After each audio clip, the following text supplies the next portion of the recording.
ॐ सहना भवतु सहनौ भुनक्तु सह वीर्यं करवावहै तेजस्विनावधीतमस्तु मा विद्विषावहै ॐ शान्ति शान्ति शान्तिः. Is the volume okay now? Or do you need it louder? Slightly louder, Swami. You know, the only thing to do is to... Is there some tape? Is there some of that packing tape?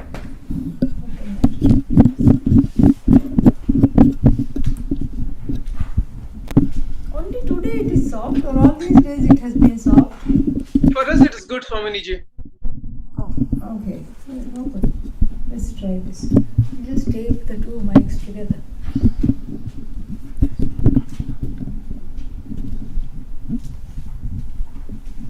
Very tight.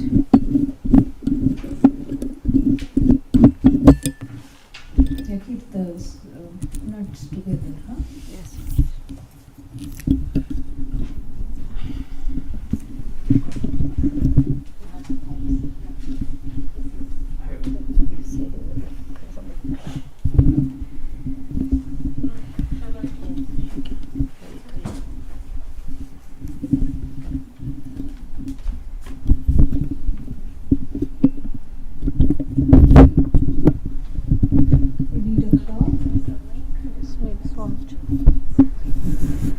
This one is stuck.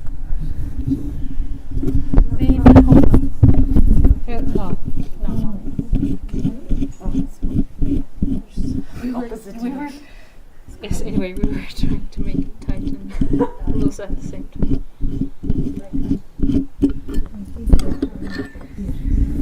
Right, hold.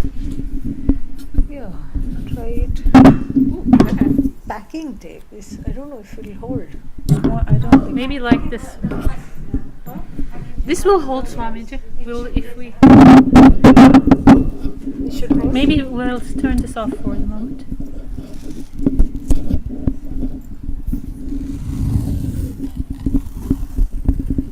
It should also do like We'll this. do more. No, we have to do one. Yeah. Otherwise it will not have. Yes.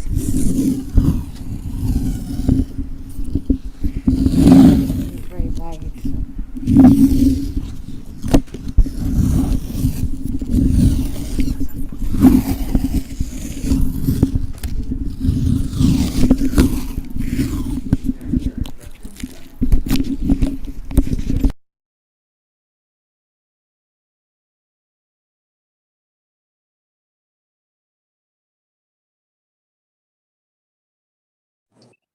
Can hear you, Samant.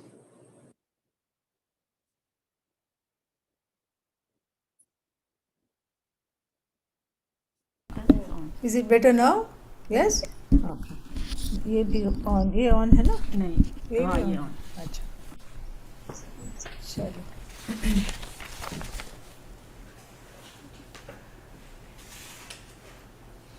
Yeah, yesterday also they couldn't hear very well. Yeah. But they kept quiet till now. Okay. ॐ सहना भवतु सहनौ भुनक्तु सह वीर्यं करवावहै तेजस्विनावधीतमस्तु मा विद्विषावहै ॐ शान्ति शान्ति शान्तिः. Now we will look at, this is a 100 verses, Satasloki. And you know, she who is the 100 versed one, that is what it is called. And we've been studying it for a couple of years now, I think. 2 years it's been? Yeah, I think we started just before the pandemic. Yeah, and so it's been 2 years. And so this is called Satasloki. And we have come up to 82, which is itself an achievement. So that is nice. And so here we are talking about, again, it's always, there is a very interesting synergy. Here again we are talking about Satyam, Mithya, all these things, and it will be nice. And so this verse number 82 is based on the Bhagavad Gita, chapter 9, verses 4 and 5. Okay, so first I will read this, and I don't know if you want to repeat it or not, because it's always a mouthful, but we can try. मायाध्यासाश्रयेण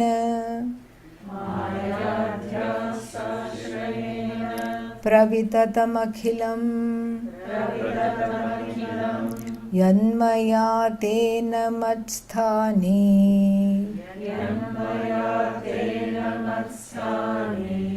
एतान्येतेषु नाहम् तदपि हि रजतम्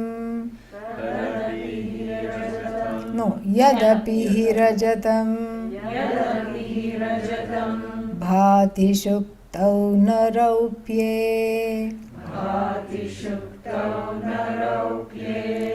शुक्त्यं शस्तेन भूतान्यपि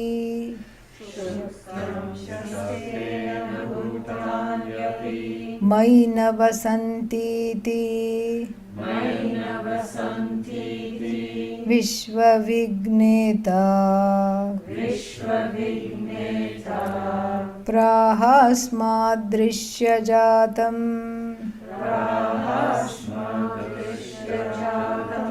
सकलमपि मृषैव इन्द्रजालोपमेयम्. Yeah, that came out very well. Very nice. Okay, so this is based on the Bhagavad Gita, verses 4 and 5 of chapter 9, where Lord Krishna says, Maya tatamidam sarvam jagadavyaktamurtina matsthani sarvabhutani na chahanteshvavasthitah na cha matsthani bhutani pashyame yogamaishwaram bhutabhrit na cha bhutasthah mamatma bhutabhavanah.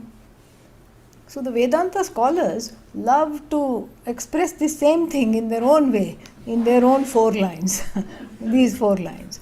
And but the purport is exactly the same. In the Bhagavad Gita, this is the portion, this is called, the 9th chapter is very interesting because it is a very important chapter, partly because it comes right at the middle. Right at the middle it comes. And so it's an extremely important chapter because it is talking about the reality of things. This is exactly what it is talking about, what we just touched upon, Satyam and Mithya in the last class. That is exactly what it is talking about. And so here is a interesting statement by the Lord. This is talking about how Ishvara pervades everything. And so Lord Krishna says, I am that Ishvara who is pervading everything. Maya tatam. Tatam means everything is pervaded. Maya, by me. Idam sarvam. All that you can see, all that you can objectify, all that is here is pervaded by me. Me doesn't mean Lord Krishna. In one place you see a little piece of peacock feather, another place a flute. No. Me means this Brahman, this awareness, this consciousness. Endowed with the Shakti, the power to create, the power to sustain, the power to take back, that is what it is. So me doesn't mean one Krishna, Mr. Krishna pervading the whole universe. That's not how to take it. So Maya tatam, by me, this consciousness, this Brahman, this Satchidananda is pervaded the entire universe of names and forms. Idam sarvam.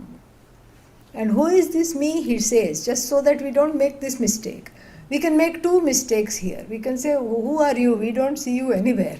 And so we can say, perhaps you are non-existent. No, I'm not non-existent. I'm emptied of name and emptied of forms. I am there.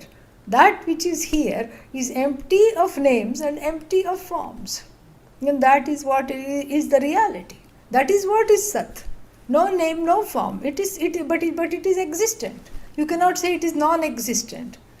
Why can't you say Sat is non-existent? Because you are there. And you can never deny yourself. So, if supposing somebody says that the Sat is non-existent, and then that Sat being you, if you are denying Sat, then you are denying yourself. You are a conscious being, so which never goes, which never disappears. And so here, Maya tatam idam sarvam. Who is this Maya? Who is this by me? Jagat idam jagat sarvam tatam. This whole jagat is pervaded by me. Avyakta murtina. I am the embodiment. I am a form which has no form. No form is my form. No form is my form. No name is my name. Ishvara is declaring, himself, herself. There is no him, her at this level. It transcends even the gender. No name is my name. No form is my form. And if no form is my form and no name is my name, all forms are my form and all names are my names. This is the beauty of it. But we have to understand it in both ways. Otherwise, if you say all forms are Ishvara's form, that means what? All heads are Ishvara's head. Then if, let's say you are having a headache, sitting in Eugene, Oregon, United States, somewhere in South Africa, somebody is also having a headache. Imagine in one given day, how many people are having headaches? And if Ishvara is all heads, then all the headaches belong to Ishvara? No. That's why we have to look at it both ways. All forms are my forms, but no form is my form. No name is my name. This is the beauty of it. So, Jagat idam tatam avyakta murtina. The avyakta means not manifest, and a form that is not manifest in any particular way, in any particular name. That which sustains everything without becoming any one thing. This is what he says. And then that is the first thing. And the second thing is that Murti. Murti means the embodiment. It's like a little pun there. I'm the embodiment of no form. I'm the embodied nobody. And I am not, I am, but I am not what you think I am. I'm not in any one thing. But nothing, no thing can be existent without me. I am Sat, and all mithya things arise, as it were, in me and resolve in me, are sustained by my presence alone. My presence is the only presence. And then what does mithya bring to the table? Only name and form, word and meaning. That's it. Nothing else. And so this, matsthani sarva bhutani. Bhutani here, we take all the elements and things that have come out of the elements. Like even one's own body is a product of the 5 elements. One's own mind, the mind is also the product of the subtle 5 elements. My own, what else is there? Senses, which are also the product of the 5 elements. So all the 5 elements, all these things are this is all there. This is all the product of the 5 elements. But Bhuta doesn't mean Jiva, because Jiva is Ishvara. It's the accoutrements of the Jiva, like the body, the mind, the senses, which the Jiva thinks this is the sum total of who I am. That is the prasada of ignorance, self-ignorance. So I am all that there is, and I am all the things that are there. They have their being, so to speak, in me. A statement that is going to be immediately contradicted. They have their beings in me. Maya tatam idam sarvam matsthani means I am that abode, sthana. I am that place of abode, so to speak, in which all things have their being, take their refuge, so to speak, because they don't have any existence other than myself. I am the only existent thing, and all the things are called existent because they are in me. In me again. I mean, I have to do this now. Always we have to do this.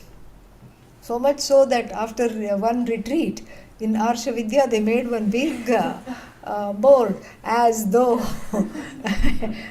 made one banner and gave it to me at that ashram.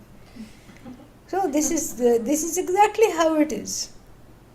And all the beings are called beings because I am the bee in the ink. I am that which is. That's why they have the ing, present continuous. I am that continuity. I am that presence. I am the only one that bees in them.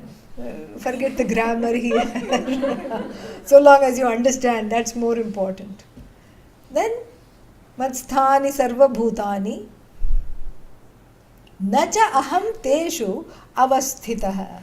But I am not in any one of them. Why?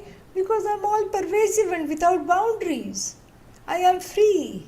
I am all pervasive consciousness, and if I am to bless each and everything, that means I cannot be any one thing. I bless everything to have its being. I bless everything with presence. I bless everything with sentience. I bless everything with that the capacity to give joy, either by its presence, like chocolate cake, or by its absence, like cockroaches. Okay, so it gives joy. The absence of cockroach gives many people a lot of joy. And so like this, everything is there. And then I am the one which is behind all this. Behind again, don't look behind, okay? Yeah. So behind is just again a figure of speech. I am that power because of which things are, because of which they shine, they come to light, and because of which they are lovable, whether through their presence or through their absence. But I am not in any one being. Nacha aham teshu avasthitah. And then so, it's just like the clay saying that there can be no pot without me. Every pot has its being in me alone, but I am not any one pot. I am not pot, but every pot is me alone. Then, if you have understood this, and if you can say, if somebody says, Abba, with great difficulty I have understood this, thank God, okay, let me just memorize this, or write this down before I forget this, let me just memorize this while rocking back and forth for effect. And then the very next stanza just completely turns this over the head. Nacha matsthani bhutani. Yeah, nacha matsthani bhutani. Beings are not really in me. What? Are you out of your mind? You just said everything is in me. No, nothing is in me. And then for effect, Lord Krishna says, Pashyame yogam aishwaram. Yogam aishwaram yogam. Look at this magic, Arjuna. This is magic. That which we call Sat is everything and is manifest as everything. No thing is separate from Sat.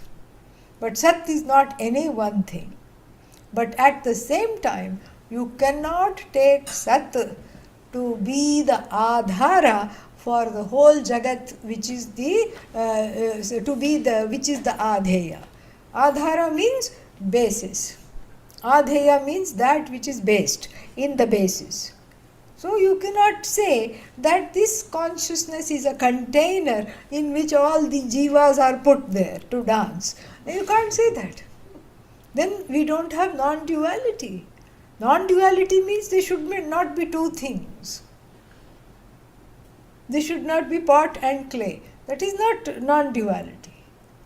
Oh, but there is pot. Yeah, but that pot is the truth of the pot we are looking at here. There is only clay. There is only clay which is expressing itself as a pot. And when the clay says, all pots cannot be without me, we can very slowly or very covertly, we can go to the wrong understanding that the clay is a receptacle in which all pots reside. No. It cannot be a receptacle, because then we have the holder and the held. We have two. Sat is the mother, and then the whole Jagat is the baby. All the babies in the Jagat are sitting in the mother's lap. This is not the understanding of God, Ishvara. Because this is the regular non-Vedantic understanding. In fact, this is the God that nobody wants really. Many people don't want, they have a problem with this. You are the best, east or west, and I am nobody, like this, I am an idiot. And how long can you keep on saying that? Doesn't feel nice. And then you are in heaven. I'm sure it has air conditioning, and I'm sure there are no mosquitoes. And here you have confined us to this place here. Why? Some problem because of my karma or something. This kind of a theology doesn't sit well with people. We have our own brand of this kind of a theology. Vishnu is in Vaikuntha. And then you have to ask why. That's why it's called Vaikuntha. So, to keep asking why. Why are you there? And then you can't, of course, reach Vishnu. You love Vishnu and you want to be with Vishnu, but you can't go there because you are confined to this body and Vishnu is somewhere else. And you have to drop this body, yet you are not ready to die, you don't want to die, and who can blame you for that? Nobody should be blamed. Everybody wants to live longer. Even the mosquito, that's why it bites you somewhere else when you're not looking. It doesn't bite a lit area because it knows you will give it instant moksha. It will go like this and then it will die. It doesn't want to die. Nobody wants to die. And so, this being the case, then this oneness, how is that going to happen? I don't want to die, and then I really want you, who is everything, who is supposed to be the truth of the universe. I want to get to know you, I want to have darshan, I want to do this, I want to do that, yet I have to drop the body. All right, I'll wait. I'll drop the body. And then, okay, let's say you go to Vaikuntha. What are you going to do there? I'm going to sit and look at God. Okay, how long can you look at God? Tell me. 5 minutes? No. Nicely dressed he will be. He. Okay, yeah. They are convinced it's a he. He'll be nicely dressed. So I have to look at him a little longer. Okay, 10 minutes. Then after that what? Naturally you have a human mind. So you will see who all has come. And then to your horror, one dacoit is sitting next to you. The one mafia boss is sitting next to you. You knew he was very famous. In your own lifetime, he was also very famous. Infamous rather. And then he just and then he just arrived here in heaven. And you worked so hard, you became vegetarian, and then you stopped going here, going there, and then you even attended a few Vedanta classes, all for what? This fellow has crashed into heaven. Naturally, you have to register a protest. You forget all about God and Vishnu sitting there. Vishnu is overrated at this point. At this point, I want instant justice. How did this creature, how did this creature get into heaven? Who told him to come here? How did he come here? And all my sadhana, all my tapas, all the spiritual austerities, my disciplined life, everything is wasted. And here this person has come. And that person is nicely smirking. Yeah, I also made it. I am here too. Yeah. Then you want explanations. Because you say that, look, I even brought a few people to attend Vedanta classes. That should account for something. I brought some people with me and then I introduced them to Ishvara. In this way, I introduced them to Ishvara. So that should account for something. I brought some people to Ishvara. And one of the paricharikas, sevaks in heaven, the people who are there doing seva in heaven, says, no, no, no, that person brought more people to God than you did. What? How? How is that possible? Because whenever they saw him, they said, oh my God, oh my God, oh my God. And they suddenly remembered God. That's why he is in heaven. This is what it is. And even in sitting in heaven, you feel depressed. Okay? Yeah. This kind of a God nobody wants. Nobody wants.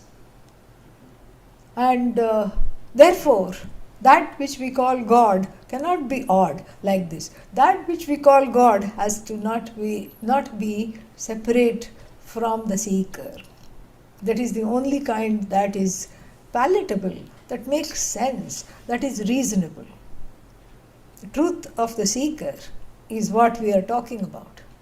And so here the two are very interesting, because here you cannot have that adhara and adheya. Adhara means the support and adheya means that which is taking refuge.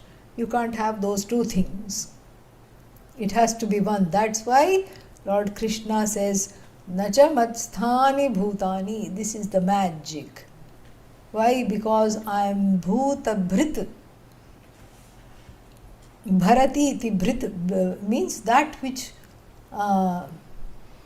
nourishes, fills up every being.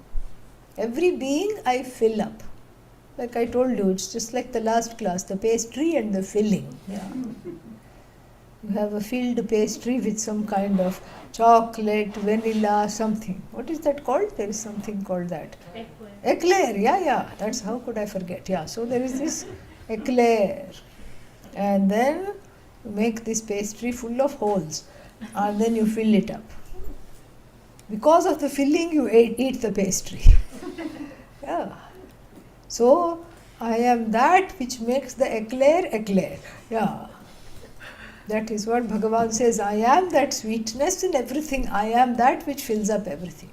Even in India, you have these filled sweet. It's called modak, which the Ganesha is holding in his hand. And in some iterations, that Ganesha's trunk is already on the modak, meaning it's mine, you can't have it. I am about to siphon it off. So Ganesha is holding that in his hand, and it's got this kind of a round but a pinched shape on the top, and that is just plain rice dough. And in that you put coconut, jaggery, and everything, and then you fill it up like that. You seal the edges of this ball, and then you steam it. And then it is modaka. Modaka means the agent of joy. This is what it is. Then what goes inside is called Purna. This is what the Vedanta. This is food danta. Okay, yeah. Because the food is very much in connect. Is expressing the philosophy. It's very beautiful. This is the Purna. And when we were children, we used to remove the rice thing and go straight for the ball inside. And throw away that. And so what is that rice covering? Name and form. And what is inside is Bhagavan here, Ishvara. That is what it is. That is why everything is sweet. That is why everything is so lovable. That is why everything is so beautiful. That beauty, that lovability, that presence and all is not belonging to the thing in itself, which is just name and form and an empty shell. It is belonging to that Brahman which is non-separate from you. So you mean I'm in love with myself? Yes, exactly. In each and everything that you see, you are actually in love with the truth of who you are. But not knowing that, that's why the thing other than you, it's easy to objectify, and that's why in the thing that is other than you, there is a lot of desire. There's a lot of desire to become one with that thing, starting with modak. Why is it in the hand? Why is it not in the stomach? Why is it not in the mouth? How can I gain oneness with the chocolate eclair? This is the question. So, because we cannot rest, that separation is very, very intolerable. That oneness attracts, that separation repels. But when we imbue that quality of lovability, wholeness, etc., onto another thing, because it's easy to objectify it there, we are making that mistake, and we are unable to see that as the truth of ourselves. This is why the two verses there lay bare the situation, and they talk about how it is that that this Satchidananda, this Sat, pervades Mithya, but Mithya does not pervade Sat, number one. And then this Sat alone is there, and then that which is called Mithya is just name and form. Mithya does not lie inside Sat, so there is no two things. All that there is Sat is Sat, and then Mithya is also Sat. From the standpoint of the empirical, we say Mithya, otherwise it is just Sat alone. So if this much is understood, let us look at the verse now. Maya adhyasena, adhyasa ashrayena, pravitatam akhilam. Akhilam means all this. Pravitatam is spread, is pervaded. There it said tatam, here pravitatam. Prakarshena, visheshena, tatam, pravitatam. Spread. Maya, by me. Adhyasa ashrayena. Through a projection. I project the names and forms, and then I occupy, as it were, all the names and forms. Yan maya tena matsthani etani. So in that sense, we can say that everything has its being in me. Wait, not so fast. Everything doesn't, and then the Ishvara also says here in the 9th chapter, Maya, Mayayaha adhyasena. So, because of the projection of Maya. Maya means knowledge. For Ishvara it is knowledge. For the Jiva it is what? Ignorance. So, Maya, because I take the help of this Maya, what is Maya? Power, my own power, which is an as though power, because the power also is not a parallel reality to Ishvara.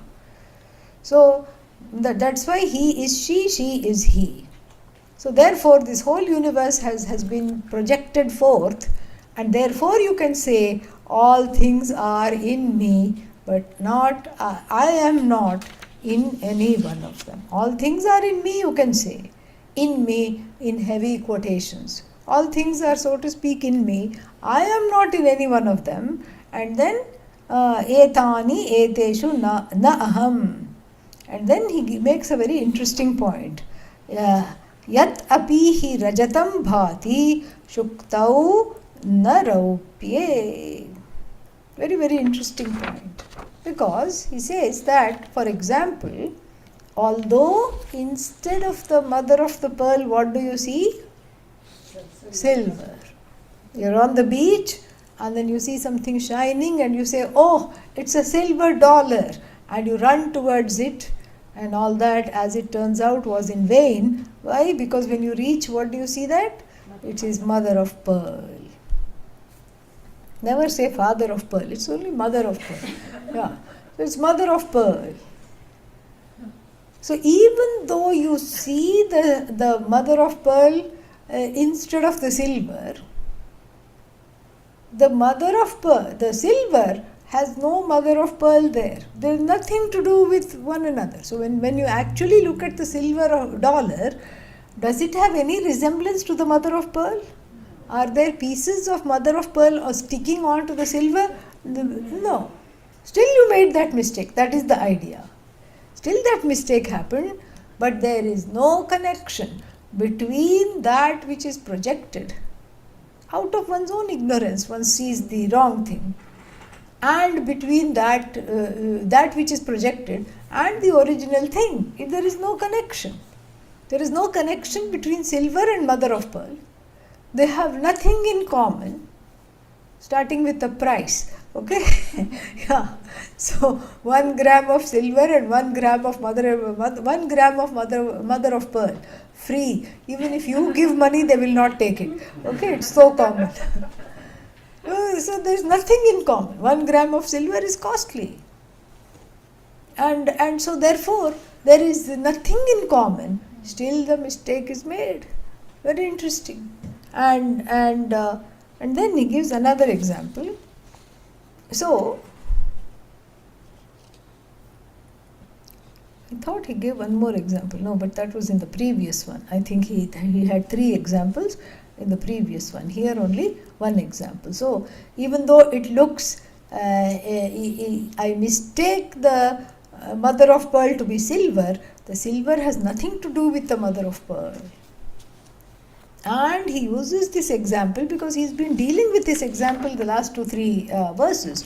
So he uses this example to illustrate a very interesting fact, that therefore all things do not really exist from me, in me.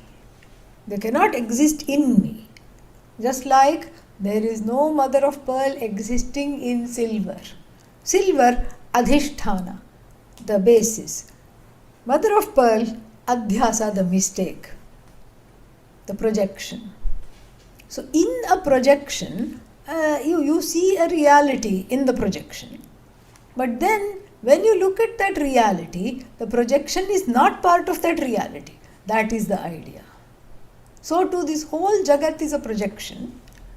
And it's a projection of various names and forms, but those names and forms have nothing to do with the reality, which is free of all the projections. In other words, to simply put or differently put, between Satyam and Mithya, there can never be a relationship. It's like you saying, my shadow is my best friend. You cannot have a friendship with a shadow. Why? Because you are the one casting the shadow. And so the shadow and you don't have anything in common, even though, when you see a shadow, you may mistake it for a person sometimes, but then it has nothing in common. It is one-dimensional, and then you are not, and then it comes and goes, and then you are always here, and so there is nothing in common at all. You don't have anything in common with the shadow. Therefore, you cannot forge a relationship with the shadow. The shadow is a projection, and between the projection and the reality, there cannot be any kind of a relationship between Satyam and Mithya. That's why if the shadow falls on the water as you're taking a river walk, you don't say, I need a towel, my shadow is going to catch a chill. You don't say that. And and then if you go to somebody's house and they say, please stay for tea, and then you don't say, please make 2 cups, one for me and one for the shadow. That is exactly how this is here. The shadow just follows along. That's its job. So to speak, the mithya just follows along. The pot follows along. Wherever there is clay, wherever there is pot, there is clay. So the pot is just there. The pot cannot have a relationship with the clay because it is clay. Similarly, the mithya cannot have a relationship with Sat because its truth is Sat. There is nothing other than that. And so this is why here it is said, it gives the example of in the silver there is not even a slight bit of resemblance with the mother of pearl.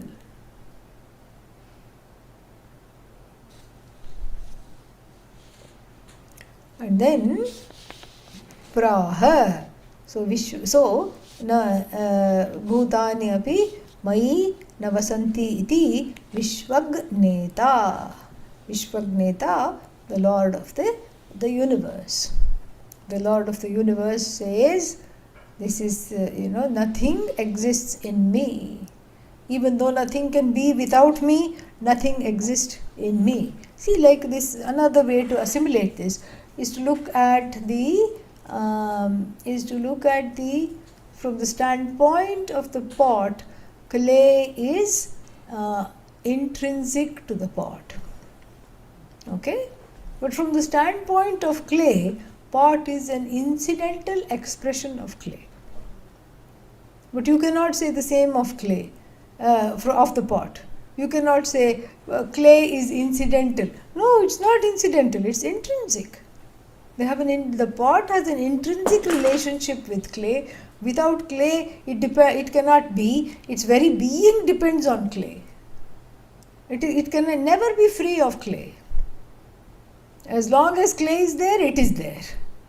And if it is destroyed, clay is not destroyed. Pot gone, clay still is. And so this is not the same from the standpoint of the pot, from the standpoint of the clay.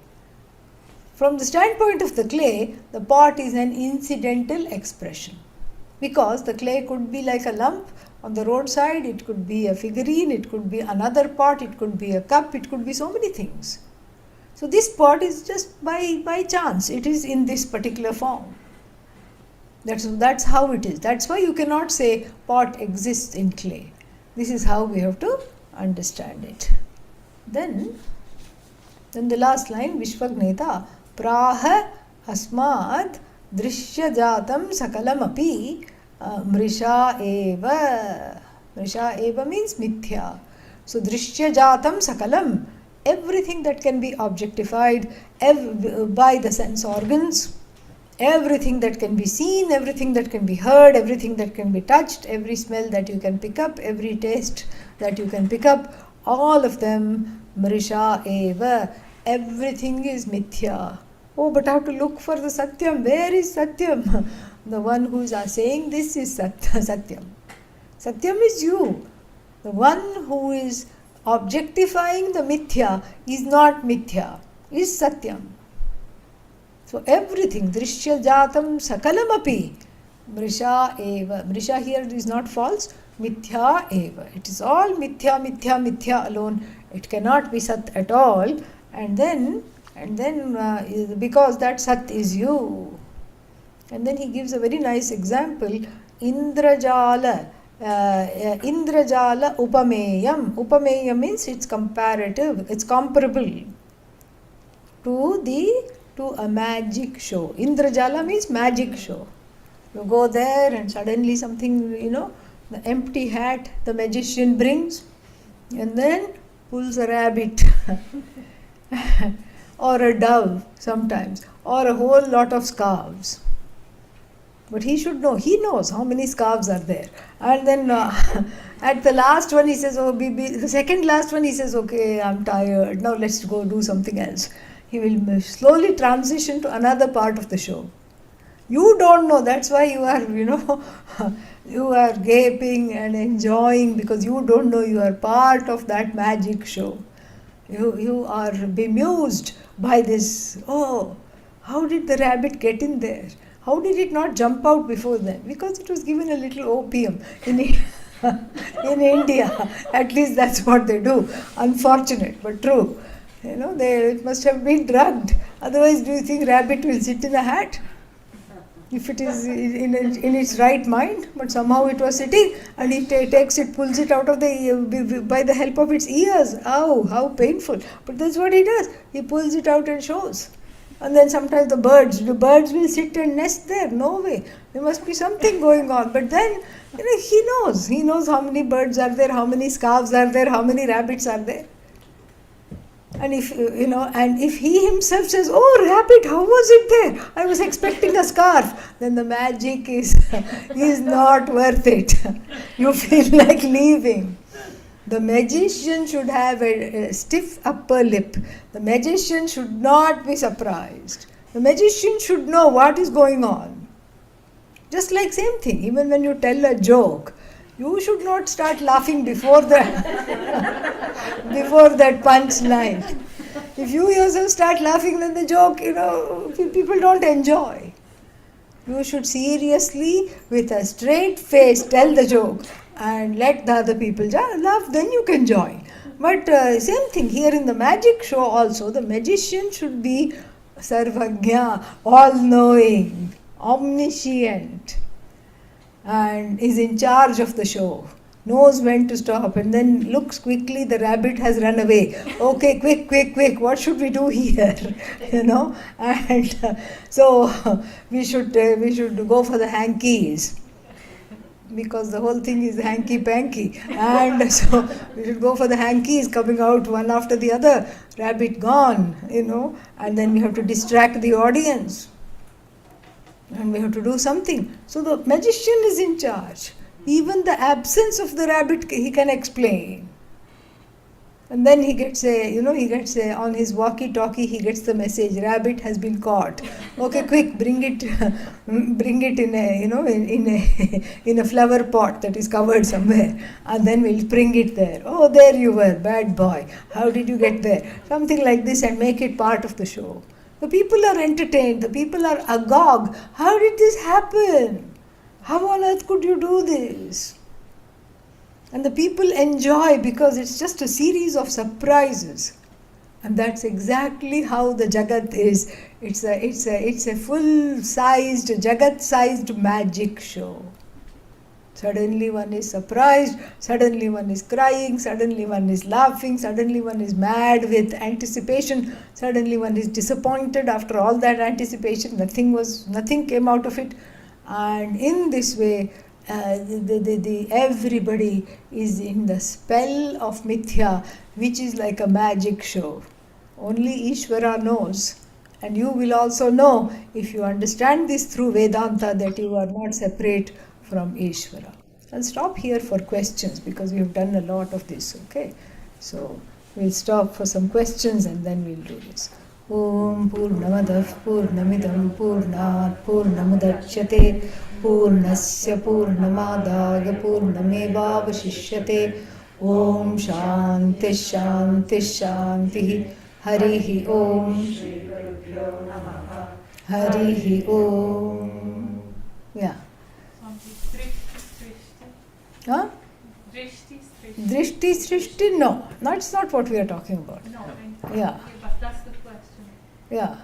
How do we translate Drishti Srishti means Drishti Srishti Vada means that the Jagat, the world that you see is just in your head. Yeah. But that's not what we are saying here. Yeah. So it's not like saying Drishti Srishti and Mithya are the same. No. Mithya is in fact Drishti Srishti has no Mithya.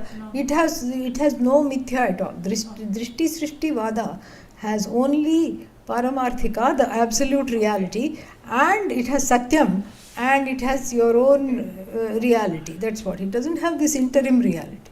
Here the interim reality is presented, because that's where everybody lives. That's where one is eating, sleeping, earning one's keep. Yeah, so that is where one is going to work, that is where one's friends are, that is where it is. So it cannot be. It's a reality that can neither, it is there for objectification, but it cannot be affirmed and can neither be denied nor can it be affirmed. It is an in-between reality. It's not solipsistic, it's not all in your head. Because if you say everything is in my head and then you just go walking and then you fall, and then what are you going to do, You'll have to go inside your head for a doctor to see if you have had a concussion. So it is safer to do this. It is not the philosophy that says everything is in your head. I think they're too much ahead. Okay, yeah. Let them be there. This is safer, because you say, okay, there is a seen reality, but it's not all that you see is not all there is. You can transcend that and see that there is that reality which is the truth of you, which is the truth of that which you yearn to be, and that is what I have to cognitively understand. Transcend doesn't mean you have to deny the universe. Just like you have transcended the sunset. When you appreciate a sunset, you know that there is no sun that is setting. But you can still appreciate the sunset because cognitively you have transcended. You know, you have called the spoof of the sunrise and the sunset because you know there is no sun, and there's no sun that is actually traveling from east to west in a chariot with 7 horses, each one of the color of the rainbow. All this is not there. You know that that's not what is happening. In fact, it's the earth that is moving, you know very well. But still you can say, oh, look at these wonderful colors, look at the sunset. You can enjoy it. Similarly, when you know mithya, then it becomes very hilarious. It becomes enjoyable. It becomes wonderful. If you don't know mithya, you take it to be satyam and you grieve. One is subject to grief. Questions. Yeah. So when you are interacting with Jagat, and the realization should be the mithya is interacting with the mithya, or Mithya, you are not mithya. or the jiva hood in me is interacting with the Jagat. No, you don't even have to say that. I am interacting with the Jagat. I am not mithya. I am Then Sat. how will I then do the sarvatma bhava? That is me. I That am I have everything. to do the sat, right? I have to Yeah, put the yeah, sat. that's what. I am interacting with the Jagat. I am not the Jagat. I am the observer of the Jagat. First, you have to go to the place of Sakshita, the witness. Go to the place of the witness. Yeah. Then you can say that I am everything. But before that, you have to say, I am the witness of this body, this mind, these senses, and everything that I see. I am the witness. I am the observer. That is an object of observation. The object and the subject have nothing to do with one another. I am the one who is objectifying the object. The object cannot objectify me. I am not subject to objectification. That is sakshita. That is being in the place of the witness.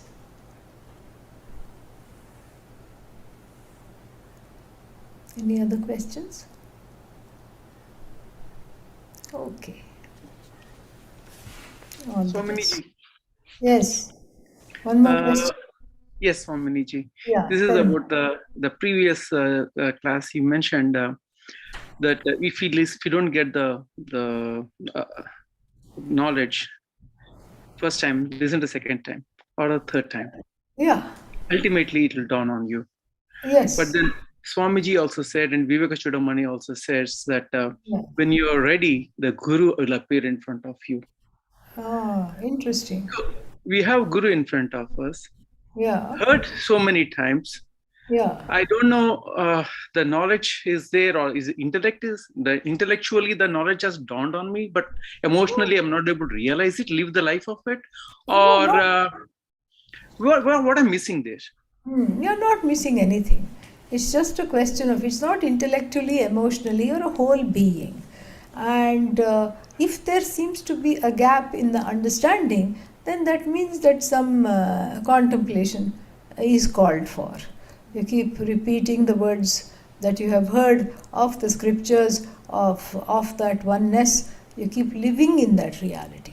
So it's not that there is a contradiction. There is an as though contradiction. Because I know I am Brahman, but I don't behave like Brahman. I get angry, I get sad, I get mad. That is the problem. There is what is called viparita bhavana. There are certain habit patterns. And those habits are overtaking what you know. That's all it is. And those habits have to be called as habits. And we stop making them into a habit gradually.